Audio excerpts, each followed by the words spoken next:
আসসালামু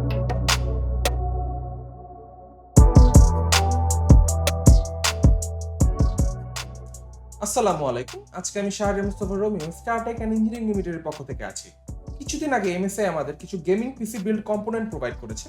সেগুলো নিয়ে আজকে আমরা কথা বলবো। তো দেরি না করে শুরু করা যাক।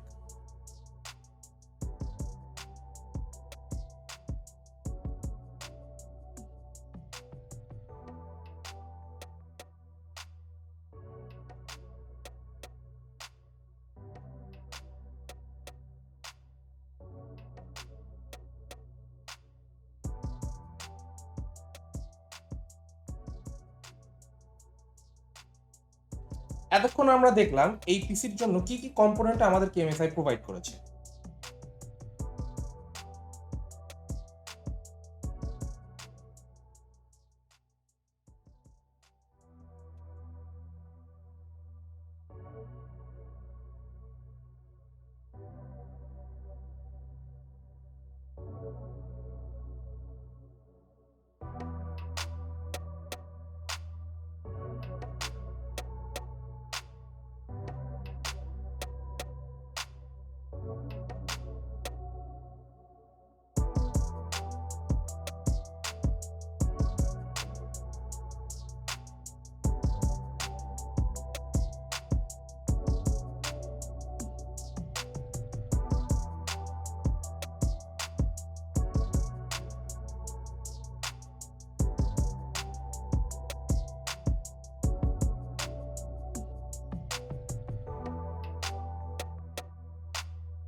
তো এখন আমরা দেখবো এই হাই এন্ড গেমিং পিসিটির কিছু বেঞ্চমার্ক এবং expert opinion. So basically after playing an hour আমি যদি মনিটর থেকে শুরু করি, এটা মনিটরটা হচ্ছে MSI ম্যাক G272CR মডেলের মনিটরটি। এটা 165 হার্টসের monitor. So 165 hertz is very useful in multiplayer FPS game, আমরা সবাই জানি। সো তার উপর এটা হচ্ছে 1 ms response rate.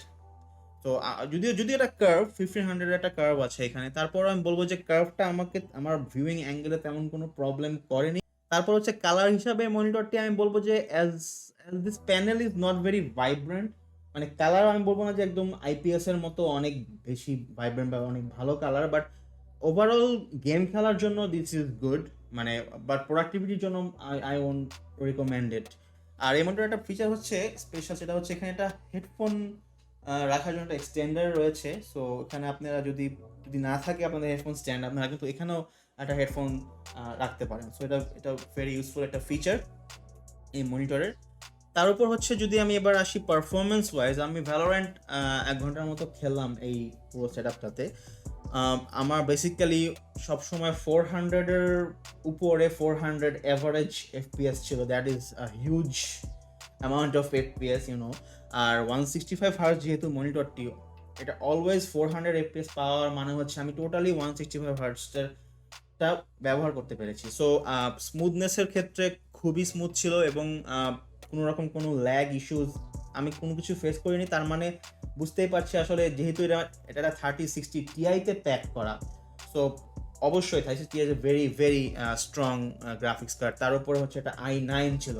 So i9 এর কথা মনে পড়লো যে i9 যেহেতু ছিল, এখানে যে কুলারটি ইউজ করা হয়েছে MSI এর, এই কুলারটি একটা i9-কে আমি 1 ঘন্টা গেমিং করার পরও দেখছি i9-কে কিন্তু অনেকটাই কুল রাখতে সক্ষম হয়েছে। বিকজ আমি 1 ঘন্টা গেমিং করার পরে আমি যেটা দেখেছি, আমার টেম্পারেচার কিন্তু তেমন একটা 60 to 65-এর বেশি ক্রস করেনি। So that's a very very good temperature for an i9। এটা কিন্তু 5 GHz-এ রান করতেছে। তো i9-এর সাথে এই কুলারটা, দ্য 360 MSI 360 যে কুলারটা, এটা কিন্তু খুবই ভালোভাবে ম্যাচ করেছে এবং খুবই ঠান্ডা রাখতে সক্ষম হয়েছে। এরপরে আমরা আসি হচ্ছে MSI যে মাদারবোর্ডটা, এই মাদারবোর্ডটা সম্বন্ধে আমি যদি বলি, এই মাদারবোর্ডটাতে Core i9-10900K আমরা রান করছি ওভারক্লকড অবস্থায় এবং XMP প্রোফাইল আমরা রান করছি এবং খুবই স্টেবল ওভারক্লকড অবস্থায় এটা রান করেছে। কোনো প্রকার কোনো ক্র্যাশেস, ব্লু স্ক্রিনস এগুলা আমি এখন পর্যন্ত ফেস করিনি। তার মানে this motherboard is very stable in terms of overclocking and performance. আর এরপরে যদি আমরা আসি দ্য পাওয়ার সাপ্লাই, এখানে আমরা MSI এর নতুন সেগমেন্টে যেটা আমরা এনেছে পাওয়ার সাপ্লাইটা ইউজ করছে 850 ওয়াটের গোল্ড এফিসিয়েন্সি পাওয়ার সাপ্লাইটা আমরা ইউজ করেছি। সো এটা 3060 Ti 10900K এর সাথে একটা 850 গোল্ড পাওয়ার সাপ্লাই এখানে ইউজ করা হয়েছে। So power delivery was up to the mark এবং এটাতে কোনো সমস্যা দেখা দেয়নি।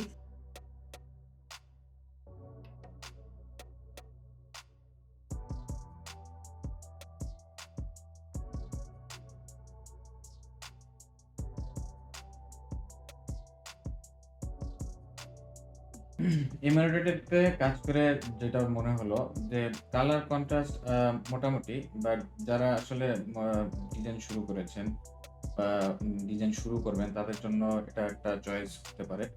বাট যারা প্রফেশনাল লেভেলের ডিজাইন করেন বা প্রফেশনাল লেভেলের ডিজাইনার তাদের জন্য এই মনিটরটা আসলে রেকমেন্ডেড না, যেহেতু অবভিয়াসলি VFN এর কিছু ড্রব্যাক তো আছেই।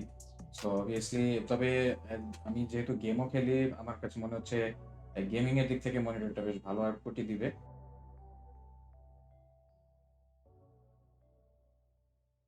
এই ছিল আজকে আমাদের MSI পিসি বিল্ডের সম্পূর্ণ একটি ওভারভিউ। পরবর্তীতে দেখা হবে, কথা হবে অন্য কোনো প্রোডাক্ট নিয়ে। টিল দেন, আল্লাহ হাফেজ। আর হ্যাঁ, অবশ্যই স্টারটেকের ইউটিউব চ্যানেলে সাবস্ক্রাইব করতে ভুলবেন না।